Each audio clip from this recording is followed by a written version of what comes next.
Hello, I'm Michael Verney and welcome along to the Indo GAA Podcast with thanks to AIB. AIB is at the heart of Gaelic games across both club and county, and in 2025 they're celebrating a decade of sponsoring the All-Ireland Senior Football Championships.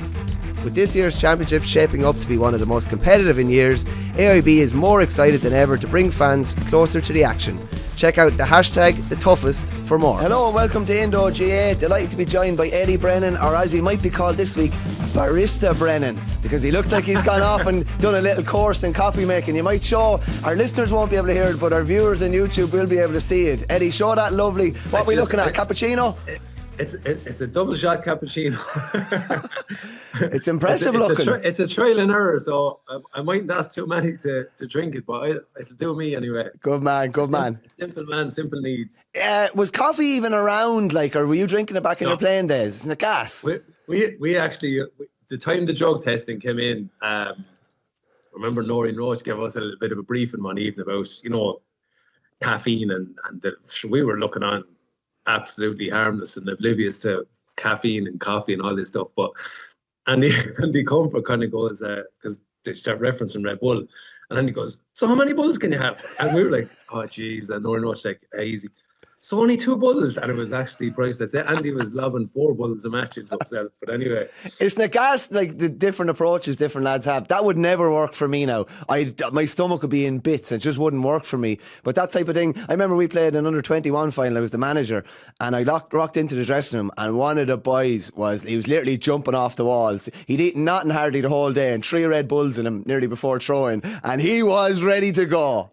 Yeah, no, it's some of them, even them little dragon shots. I remember taking one of them one morning and kind of do an early morning training session, and you'd actually get kind of all fuzzy or something. I don't know what was happening, but it just didn't feel great. But yeah, look, the old double espressos there can often have you lifting as well. So yeah, all part of the crack. Ned, over the weekend, it wasn't a vintage weekend. There's no point in saying any different. But from a Cork point of view, and we'll start with Cork, really it was just a matter of getting the job done and getting back on the horse. It was never going to be perfect. And I'm even thinking back to the Offaly game last year and the Dublin game, and it was far from perfect. But they're back on the horse and they're building again, because there was that bit of doubt, and no doubt there was going to be some doubt within their camp as well after the Limerick drubbing. Yeah, absolutely. And look, when you look at it now and you talk about it at the time and you talk about the lead into it and all the talk, sure, it's after working out nicely for them now, because it was a little reset. It was maybe a refocus that they needed. And it wasn't that I'd say the group got ahead of themselves. I don't think that's the case. I think they just met a highly motivated Limerick team at the time. And I think you have to put yourself in both camps' shoes to understand that. I think if there was one team, Limerick were earmarking for a big match, and if I'm Cork right now, I'm kind of going, okay, that wasn't a bad time to have that happen. We now have what would be just the perfect storm to see where we're at, and it's not about revenge and all this stuff, and you can talk about that stuff, but I think within the group, and I've often spoken about this and my own experiences with that when a team hurts you, you want to get back at them. So for Cork, this is an ideal opportunity to go back to the scene of the crime, to go back to where you just did not do yourself justice. And there's the Munster title on the line. So this is one where I felt last weekend's, a match like that can often have more of a kind of it can paralyze you a small bit, because you know what's at stake, and it's kind of almost you're afraid to leave yourself open, and you don't want to lose it. So I think Cork got the job done without ever letting fly. They really met a kind of a stubborn Waterford outfit that, again, probably trying to hold Cork more so than they weren't able to maybe attack Cork as much as, ordinarily they'd like. So we're trying to really probably keep Cork at bay a little bit around the middle, that they didn't want Cork's kind of around midfield getting ball and carrying hard. I think that was probably the focus of Waterford. But for Cork now, it's a great opportunity. They've been through a fairly attritional couple of weeks. And for me now, it's, I talk about freshness. I think if they roll in fresh into that Munster final, do their homework, individuals as well will probably say, do you know what, lads, I wasn't at it. And you don't need to say too much, probably. I think get your game plan, look at the opposition again, expect maybe Limerick to throw you a curveball. But I definitely think the one area that they will look at as parity, and where they got it in the last, particularly the All-Ireland semi-final last year, they nullified Limerick's big players. They limited the effect that Kyle Hayes and Hegarty and these lads had on that match last year. They attacked certain channels. Limerick are a different animal this year, but you'd say for Cork now, this is a good way to be rolling into a Munster final. And if I'm in those Cork, shoes or boots heading into that match, this is all you want. There's just, you don't need to say a whole lot. Bring me into the Kilkenny dressing room. You're always reluctant to pull the curtain back too much, but when you were beaten, what was Cody like for, I'm wondering after 10, what was Cody, were Tip referenced much in the winter and going into the spring before he played them in 11? After Cork beat you in 2004, were Cork referenced much getting back, getting another crack at them? Or was it a thing within players? Was it conversations within players? What was that kind of dynamic like? There was lots of times that happened to us. I think particularly 2004, 2005, we really, really wanted to get back at Cork. We wanted to cut at them. And then Galway took us out in the All-Ireland semi-final. And perhaps we had our eye on Cork in the final. We wanted them. And I remember kind of going over. I was over in New York watching that final. I was playing over there. Myself and James Royal were over there. And I remember having to, I think I paid $20 to go in and watch the match in Brendan Carey's Brendan Carey's pub in McLean Avenue. And you kind of knew, I felt after 20 minutes, okay, Galway are gone. And, we used it as, I probably had to wait another crack. And that's when, we got at Cork in 2006, they were the team you wanted. And I think that's just sport, the team that hurts you. But I distinctly remember the warm-up area in Croke Park after the 2010 All-Ireland. And I remember Brian talking to us that day. And, you had a lot of lads fairly shook. Henry was after repeating doing the cruise shit and limping off, and he was there on crutches. And obviously it's a very sad place to be, a somber place to be, and Tip had it the year before, and lots of teams have experienced that. But I remember Cody saying to us, he said, lads, be under no illusions, lads, we're going to be back here next year. We weren't good enough today, simple as, but we have to get back on it. And I'd say over the winter, lads, probably it festered and it got lads going and it motivated lads to come back one more time. And obviously you're there to win your league or Leinster and All Ireland or whatever it is, but you do, and that's just sport. And I'd imagine Tip were the same. I'd say even Cork were the same after 2003. They spoke about that. They wanted us. That's just the nature of the beast. But it can be a powerful motivator. It can be the fuel that just drives you for the year. It's not tangible, Eddie, either, is it? And you just see all of a sudden, the 06 final, like you were like men possessed. Kind of like what Limerick were like the last day. It's like if you could have that every day, you can't have it every day. That's it. It's the perfect recipe, isn't it? But like you also have to, I suppose, with sport too, and you put your sports psychology hat on too. You have to keep your emotions in check as well. I mean, they can fuel you in the right way, but they can equally take you off on a tangent if you're not careful. You have to kind of keep them in check. And, even another great line of Brian's was like that you go out on the pitch, you do whatever it takes. But he said, there's no place for stupidity either. I can't have you sitting outside in the sideline beside me. That's no good to the team. You have to go in there. And he always said he wanted lads that were going to go in and tackle. And I think that day, in 06, we were just, I think I heard one, was it Ronan Curran or Sean Oak describing it as like a swarm of wasps or something, and that was, to me, that was a lovely compliment, because we just completely outworked them. And if anything that day, I think the scoreline at the end of the match probably flattered Cork a little bit, but that just goes to show the quality that they had at the time, that they just didn't go away and they stayed right there to the end. And you got home by 3 points and just about. But look, that's sport, and like I said there, you said it there, Mixer, you'd love that all the time. Sure, geez, wouldn't that be deadly to fill up the fuel tank with that every day? But it's not realistic. So I suppose there's consistency in approach then in how you do that. And I think for Cork too, they obviously can't get overly emotional with this as well. I think Pat Ryan has them in a good spot. They got the job done last weekend, and I referenced in the article there, like Conor Prunty had a monster game on Brian Hayes, absolutely polished him. Some old school defending right up on his shoulder. I think even in the first half, that game of cat and mouse, that Brian Hayes wasn't going to chance putting his hand up because Prunty was coming in strong on the tackles. And then not in a bad way or anything like that. That's just the one-on-one battles. And then, Brian Hayes gets his hands on 2 or 3 possessions, and 2-1 comes off that. So to me, that's the mark of the best players can do that. The real quality players can do that. That in a day that you're being held, and then come up with a couple of moments that ultimately, got Cork out of the jail. Really, if you like, it gave them breathing space. It gave them separation from Waterford, and that battle alone. And I think Owen Downey had a great battle as well with Jim Walsh, and cute enough of Waterford when Downey was booked. Then they bounced in Stephen Bennett on him. So there was all that going on. But I think ultimately Cork had too much quality, and at stages that quality came to the fore. I think Shamie Harnedy just, and Barrett a little bit, and Conley in the first half. Like, they have the class in those guys, and Hoggy was immaculate on the freeze. I thought he was absolutely. They were just the conditions for the weekend. You can handle rain, it can change the game. You can handle a bit of a breeze.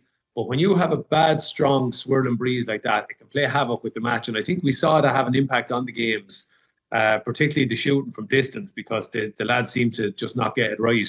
But in fairness to Patrick Horgan, off the freeze, he was absolutely immaculate, and Bennett as well. Because they're testing conditions for free takers. But ultimately, I think Waterford were lacking in the quality, and probably their tactical setup meant that they never really went at Waterford or at Cork defence as much as they needed to probably get them bet. Just for all our YouTube viewers, Eddie has got the hair and makeup done, and it looks a little bit different now. But we're just going to continue on, Eddie, what you're saying there. For Waterford, there's a lot of, I'd say outrage is probably the word. There's a lot of people very angry, upset that their season is over, no more than Wexford's season is over, no more than Offaly's season. What's your reading on that? Like, time is running out for that Waterford team. Like, with Stephen Bennett's injuries, with Jamie Barnes' age profile, with Tadhg de Bourke's age profile, even Austin Gleeson's age profile, and struggling with fitness.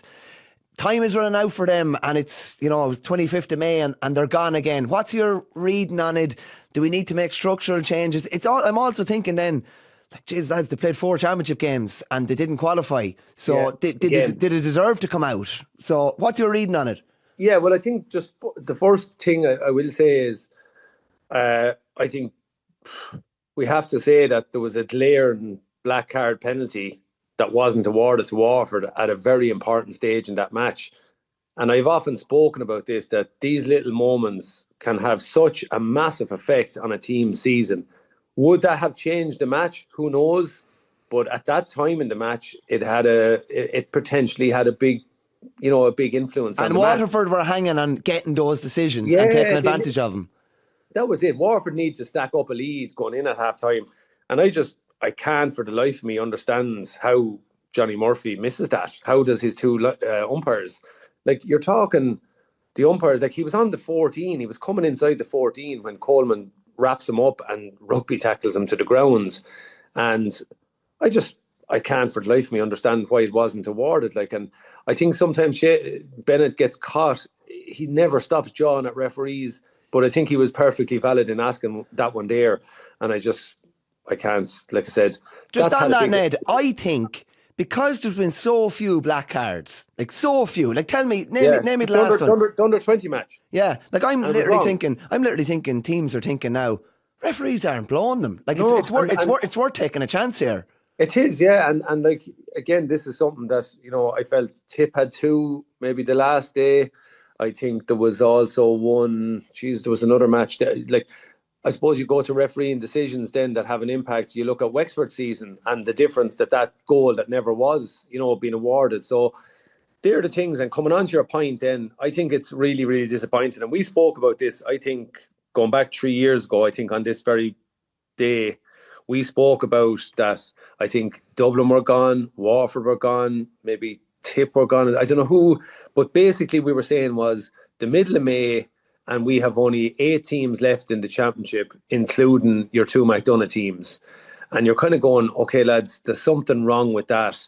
And you'd say, okay, you can make the arguments, the structures are there, they're the same for everybody, and Waterford just have not been good enough again to not qualify. But to be fair, like, is that serving the game well? I don't think so. And we're not just starting this discussion today, Mick. We've discussed this numerous times, saying that the championship needs a little bit more. And Peter Queally spoke about this in the aftermath of the match. I think Rossi spoke about it for Wexford. It's a shame, really, that we're deprived of those. But again, I can understand the other side of the arguments that Waterford have a lot of work to do, and we get onto that in a second. But yeah, for me, I think there's a better way. The round robin is brilliant and all that, but like, we did have dead rubbers. We only had, there was only one big match. One was a knockout match. The other was who gets to the Leinster final. Obviously, the Offaly and Antrim match was a huge match as well. There was obviously a heaven and hell aspect to that. But I do think that, could we look at maybe coming out of the round robin, or do you run the Munster and then have your top, if you had your, for example, just as additional to this, and I know there was reasons behind it, but if you have your two provincial finalists on both sides are going to quarterfinals, and then have the other 8 teams playing off, some form of a first round proper and roll in there every fortnight, are you telling me we couldn't have it wrapped up by the middle of August, and then you roll into the club? Because I'm not seeing a lot of the clubs playing their championship that much earlier. The Kilkenny one certainly hasn't gone back any earlier, and a lot of the other ones. But look, there'll always be an issue with that. But just jumping onto the Waterford thing quickly, yeah, I think Peter Queally, I think the resilience that they showed and the dig in, like, they fought, to be fair to them, they fought very, very hard. But ultimately, they weren't able to, they haven't enough quality up front. Like you said there's a lot of these guys now, they're on the road a good while. They're going since that minor success of 13, I think, and then 3 years later they won the 21. It's that group of players, and you're probably not seeing any little, John Millans coming through. You're not seeing any hotshot forwards that are making their way into that team as young guys, and that's the challenge for Peter Queally, is to go find those guys. And look, I think you wonder what's happening as well in Waterford with that. Like, Ballygunner, to be fair to them, are a strong club, and it's probably not their fault to a degree. But is them winning the championship so easily? Like, okay, they had a few battles the last couple of years, but by and large, like 10 in a row now or something like that? Like, is that really helping Waterford? And again, there's bigger issues there. And Ballygunner can only beat what's in front of them. They're a strong club, but how well is everything serving into the county team?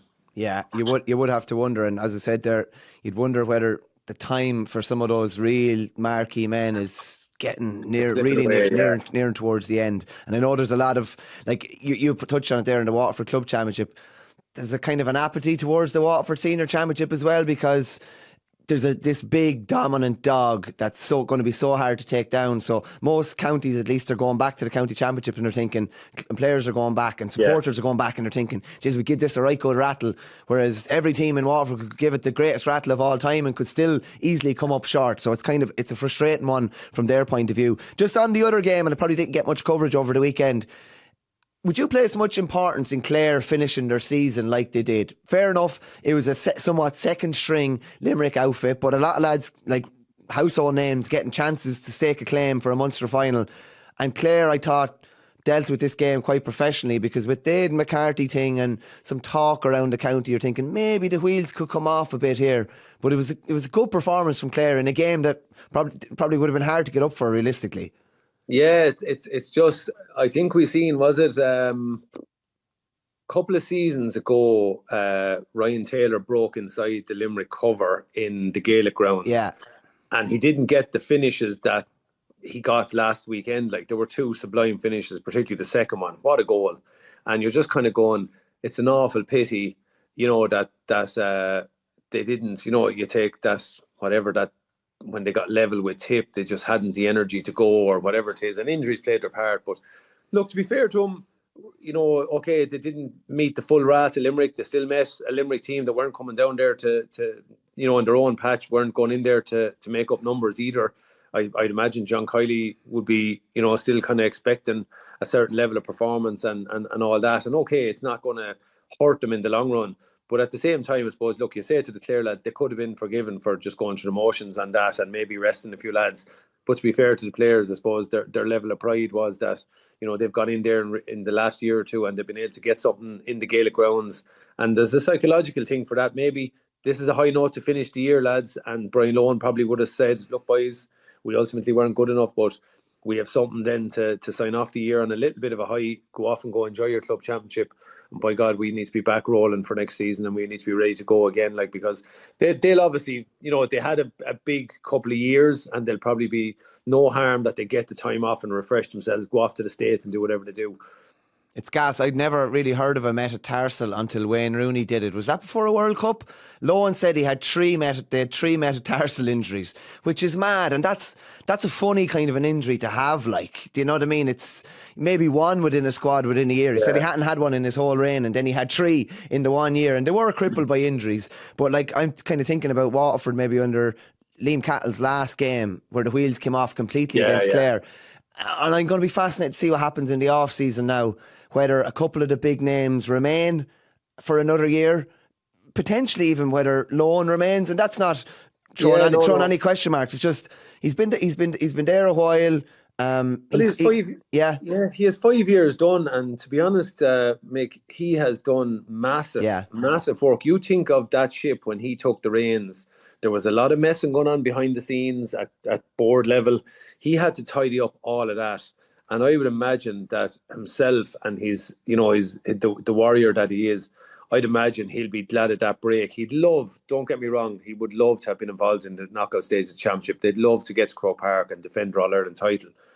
But I guarantee you, for him too, maybe, a little refresh for a couple of months, go enjoy the club matches and go watch what he's doing.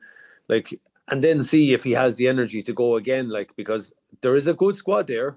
Like, there's no doubt about it. There's a good squad. Yeah, one or two, maybe Conlon, maybe Davy Mack, they have a lot of mileage on the legs. But at the same time, there's still, Tony Kelly has an awful lot of hurling done since 2013. Shane O'Donnell's not going to go after the season that he had, is he? No, you'd like to think that he'll give it one more twist. You'd imagine as a group, and we talked about earlier, the motivation to come back, you'd imagine that they will feel they have a little bit of unfinished business, and you know what, we'll have one more cut off it, boys, and see where we go, because there is the nucleus of a new breed of Clare team coming through, and perhaps a year or two down the line, maybe, depending on what happens, I'd imagine, O'Connell is looking at that, kind of saying he'd love to take on those guys. He's won a minor with them.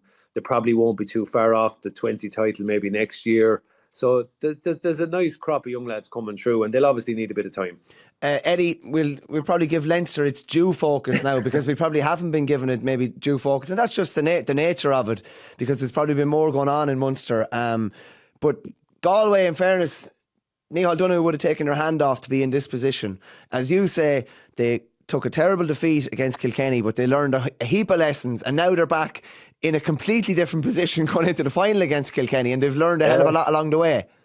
Yeah, it is, and it's been a struggle, but the only thing I suppose I latched onto was Donoghue's interview, was when he said about, like he said, there's a lot of these guys, young lads, and they're only, okay, there's the guys he worked with 3 years ago, four seasons ago, but he's back with a newer crew, so he's probably trying to shape them a little bit and get them to understand things.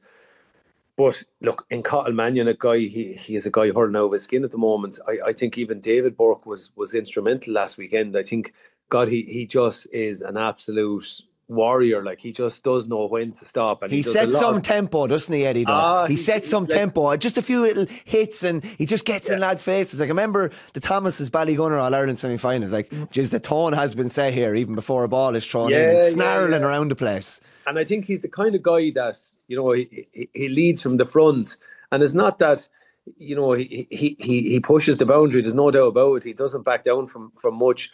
But I think someone like him I think the rest of a group would feed off his energy, would feed off his drive. And like, look, he's been unbelievable. I think 2012, maybe before that, I think he moved in on the scene, like, and he was excellent. Like, and he has been ever since, like, and went in at midfield as a young lad at 19, 20 and has been there ever since. But look, it's again a bit like Cork. This is a nice way for Galway to be going into a Leinster final, because Kilkenny will be the favourites. And I think the one thing that, Kilkenny will do is they will have to give Galway their due respect, because bad and all as Galway were in Nolan Park that day, and Jesus, a few of them, Conor Whelan looked a bit disinterested. They didn't flow. Yet at one stage in that second half, I think they had it down to 4 points. So they weren't a million miles away without ever having to hit the highs, and Kilkenny didn't have to go up through the gears either. But this tees it up nicely for a good Leinster final. I see, there should be sparks flying in this as much as the other one. I'd expect Galway to come out. I'd go back to the years that we met Galway when they came with the edge and the sparks. 01, 05, start to 12 in that Leinster final. You know what you're going to get. And I think if Galway bring that edge, then it could explode into a right good Leinster final, because Kilkenny probably haven't been tested as hard as they need to be. And this could be a good time to be starting to peak now, to starting to really find their gears and put out their strongest team and know that they're going to be in for one hell of a challenge. What did you make of the red card incidents? Sure, it's bonkers. Like, it's I just I went back and looked at them. The officials couldn't have been better placed. How did the umpires miss the drawback from Derek Fahy? It was a good sog. And it's mad stuff. And I don't mind lads kind of prodding and giving each other a shunt, but he clearly turns and wears them with the hurl. I think, and again, you hate mentioning the names. It's the acts. It's like if Conor Donoghue's, if that connects an inch higher, he has the teeth gone out of his head. It was the wildest of the wildest swipes I've seen in a good while. And Dahi Burke, while that's a Dahi, he steps into lads, I think he just got it wrong. And I mean, that's what am I saying? 6-7 meters away from column lines. It's crazy. So I think, I'll put it this way, Ned. When we're calling for red cards, they're red cards. yeah. Again, we hate saying that, but it was one of the talking points of the match. And if you're looking from Neil O'Callaghan's side, after 25 minutes, he could have been 2 players up, and maybe the Conor Donoghue swipe never happens, and suddenly it's a different game. It changes the dynamic of that game completely. And again, for ourselves, we don't want to see it descending into that, but you have to call them as they see them. And I think column lines, you're kind of going, God, what are we waiting for till the Galway chap is going off the field holding his mouth and 2 of his teeth gone over his head? That's kind of where it was borderline getting to that, Yeah, it was crazy. I couldn't believe it when I watched it back. And when you see slow-mos obviously make it look worse. Yeah. But it was, and it's funny, you're 100% right.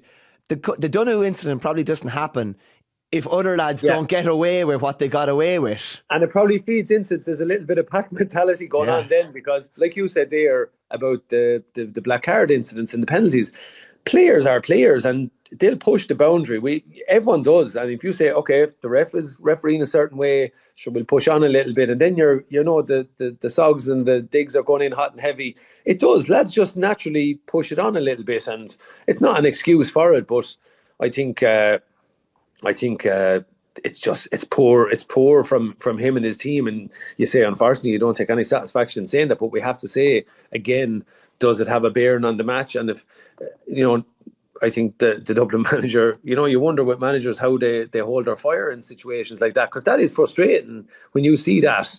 And it's there's no such thing, you're losing out on the opportunity to get to a Leinster final and win a Leinster title. Are you telling me that Neil O'Callaghan wouldn't take the hand off you for a Leinster title and get the shrug of the shoulders from the ref going, oh yeah, sorry about that? Yeah. Have you from a media point of view, it is gold to talk to a manager or a player 10 or 15 minutes after a game when there's a bit, because the blood is flowing, and particularly if they haven't got back to the dressing room. Have you had many faux pas as a manager where you've kind of been like, maybe I shouldn't have said that, if I'd had a couple of minutes to go back to the dressing room and gather my thoughts or whatever?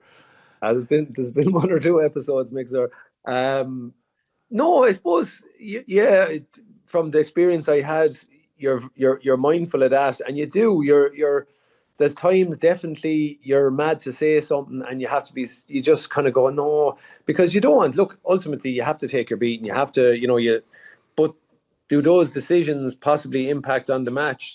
They do, and it's very frustrating when you see that, because what recourse do you get out of it? What satisfaction do you get from, oh yeah, sure, look, these things happen. That's very hard to take when it defines your season, when it possibly, like I said there, would that Dublin team love to be rolling into a Leinster final against Kilkenny in 2 weeks' time? Absolutely, they would. But look, aside from that, you just don't want to. Look, there's no point in whinging. Like, you have to. It's hard, but you just have to kind of keep it in check and say, look, that's not the time. And ultimately, I go back to what Brian Cody used to always say to us. He said, we didn't win, so ultimately we weren't good enough. So you just have to take that on the chin and move on. Speaking of manager interviews, we have a bit of audio from Davy Fitz after the Offaly game the other day. Offaly relegated Antrim. It was one of the most horrible games I've ever watched. It was painful to watch from an Offaly point of view. I was like, oh my God, this is slipping away and it's going to be a screw job at the finish at the end. And it nearly happened when Antrim got it back to 1. But we might just listen to a bit of audio from Davy. Frank Roach from the Irish Independent just asked him about whether he will be involved with the Saffrons next year. Can you see, are you hoping or planning to stay on and to lead them in next year's McDonagh Cup? I know, we have to ask. I just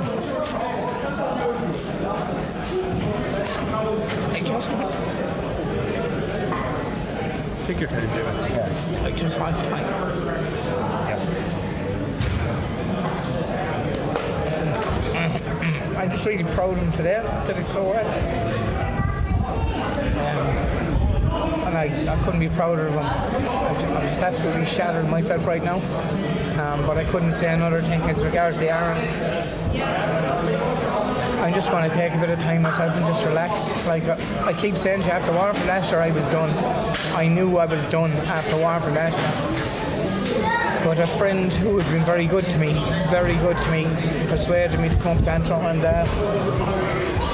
never regret it. I just need a bit of time, and I'm not saying I won't. I'm not saying that. I think you can tell by me I'm just absolutely fucked. I'm beat. I'm just tired. So just we'll see what happens. See what the story is. Okay. Just one very briefly. Just you mentioned with the knockers. I mean, there's some very heavy criticism during the week from Sambo. Is it that, or is it just generally? I had a good time for Sambo. I'm just so disappointed in him. He was in management, probably didn't do great. I had so much respect for him, and I just so disappointed what he did. But he's entitled to his opinion. But it doesn't show class. And it's the same with anything you do. But I'm not going to say anything bad about him because I'm just disappointed in him. Doesn't need that. We're trying our absolute best, so we are, and we don't need the likes of that. But he's entitled to his opinion. Eddie, I'm not going to say anything, but I'm not going to give out about Sambo. I love him, but he wasn't a great manager. I'm not going to do you know what? I suppose, Jesus, it's Jekyll and Hyde with Davy. But I suppose you have to push all that back away and just look at the facts. Like the reality is, for whatever reason, and Antrim just haven't been at it. Like, I mean, if you look at the job that Darren Gleeson has done with them over the last couple of seasons and where he has brought that Antrim crew, and just, obviously Davy's getting to know them. But I think if I'm a player and there's a bit of a circus going on around, bemoaning the lads that have not there, and then having the shenanigans last weekend, and then for someone as respected as Sambo I'm sure Sambo probably didn't want to come out and give out about it. I'll tell you straight, Eddie. He called it as he saw it. Yeah, because I actually contacted him on Tuesday because I was doing a piece for the Sunday Independent, and I had Joe Bergen from the Offaly side, and I needed someone from the Antrim side, and just to talk about the match. And he didn't really want to do it, but he said he felt he had to do it because he said that's the general mood in Antrim, and he was speaking for the vast majority of people that he was speaking to in Antrim. I look, if anyone knows Antrim hurling, it's Sambo, and it doesn't I just think, to me, Davy just hasn't kind of matured. He hasn't grown up. He's arguably one of the most experienced managers in the inter-county scene. And he still finds himself kind of complimenting Sambo, but also taking the knees from underneath him twice in that little piece. And I think, he's probably better served just not commenting on that. But the reality is, and this is for me, again, I try to go, we can all jump on the wagon there and mow into him. But the reality is he has to look at himself and say, did my behaviour feed into the players? Like, because if the players see that there's a bit of a circus and a bit of carry on going on the sideline, they kind of, I think they would get a little bit disjointed. You're kind of going, it's a talking point for the players privately. They will be saying, Jesus, what's going on here? What is it? Do you know what? It does, and it's a distraction. You know, and even like, am I right in saying, like, are they averaging one red card a day? Like, they've had an awful discipline record this year. And again, without personalising that, like, that's decisions, they go your way, I think. But I think they can have absolutely no argument about the red card the other day. Like, it was, and again, you don't want to be sowing the boot into lads, but you just can't. You can't walk on. I can't stamp down on a player like that, and there's no argument. And ultimately, if I'm in O'Connor's shoes there, I'm just going, oh, geez, I let down the team, and you know, you can't do that. But I think it's reflective of maybe what's going on in the background. Like, and I think players want stability. I can safely say we're very lucky.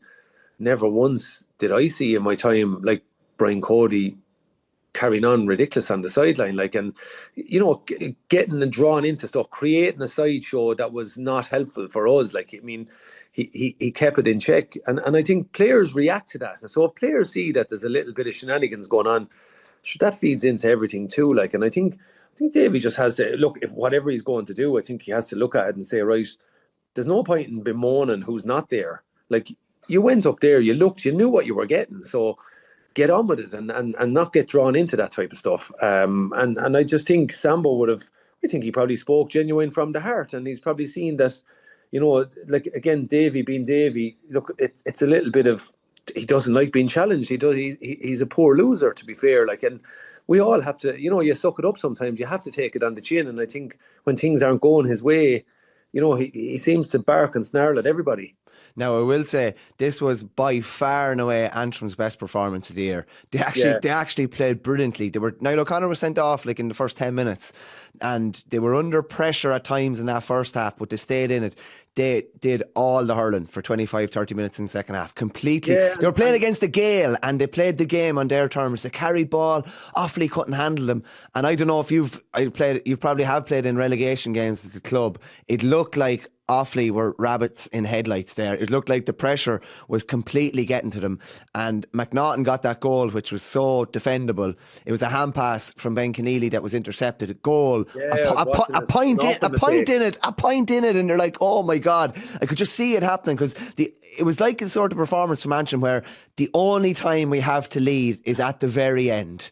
And we just hang in, and they nearly did. Only my own club, my own cattle, sprayed a ball from the sideline into Killian Sampson, and then they got 1-1, and it was like the biggest sigh of relief of all time, because it would have been a nightmare if Offaly had been relegated. And that's the pity, because we know that Antrim have the game. The game is there, like, they're able to hurl, and that's the disappointing thing probably for the group, is that the day that they performed the best, you know, they had to do it with 14 men, and maybe that might have been the difference, and that's the pity. But look, I suppose maybe from an Offaly perspective, they have a lot of young guys in there, and that type of game is a very hard one. You need hurling craft and know how to get through a game like that.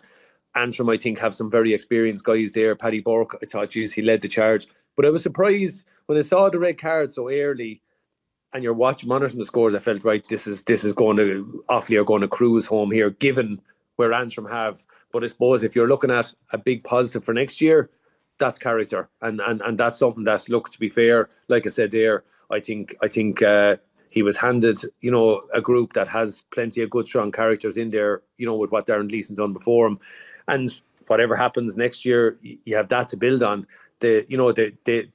What can you ask for in those situations? Die with your boots on, and that they did. They definitely did.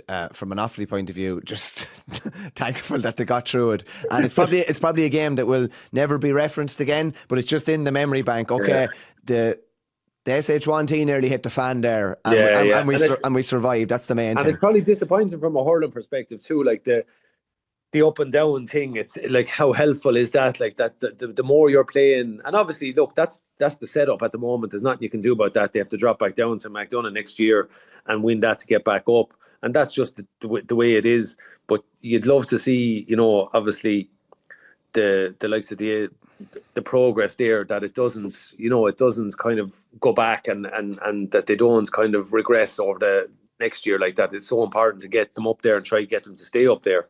The other game in Leinster was a decent win for Wexford. It was funny to see, and one of the boys at home said it to me, it's kind of funny to see Lee Chin celebrating the goal. It was like, boys, you know, like, I'm not being smart. I love seeing goals celebrated, but it was like there was nothing tangible out of it. Do you know what I mean? Like, you're not going to qualify from Leinster or anything. It was strange.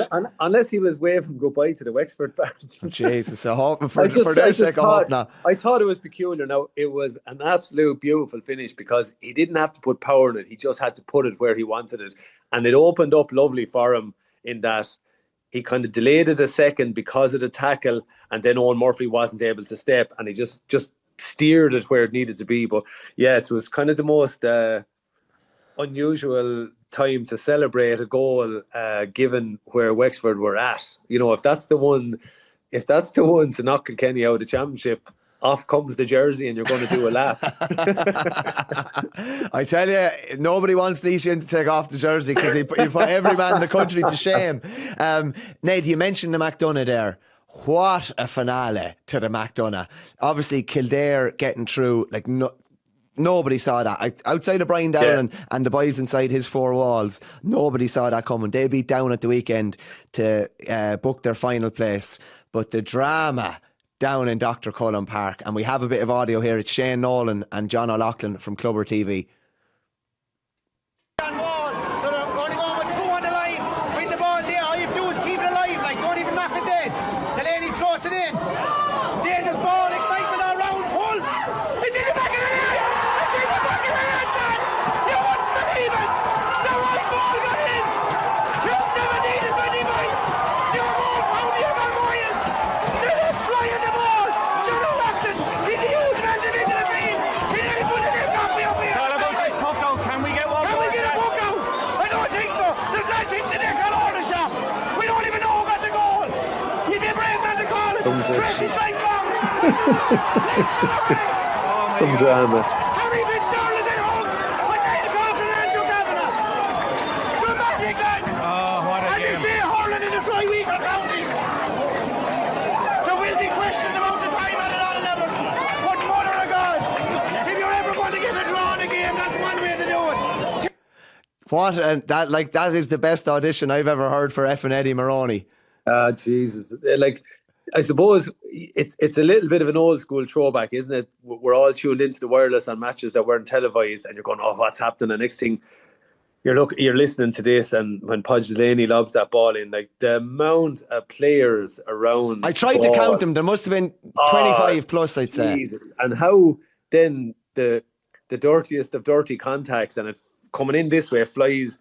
But like, looking at it even beforehand, you were looking at, okay, what can happen here? Well, if the boys draw and Kildare don't win, the two boys go to the final. There was so much going on. If Kildare were to draw and the boys draw, it's down to score and average and head to heads and all this kind of stuff.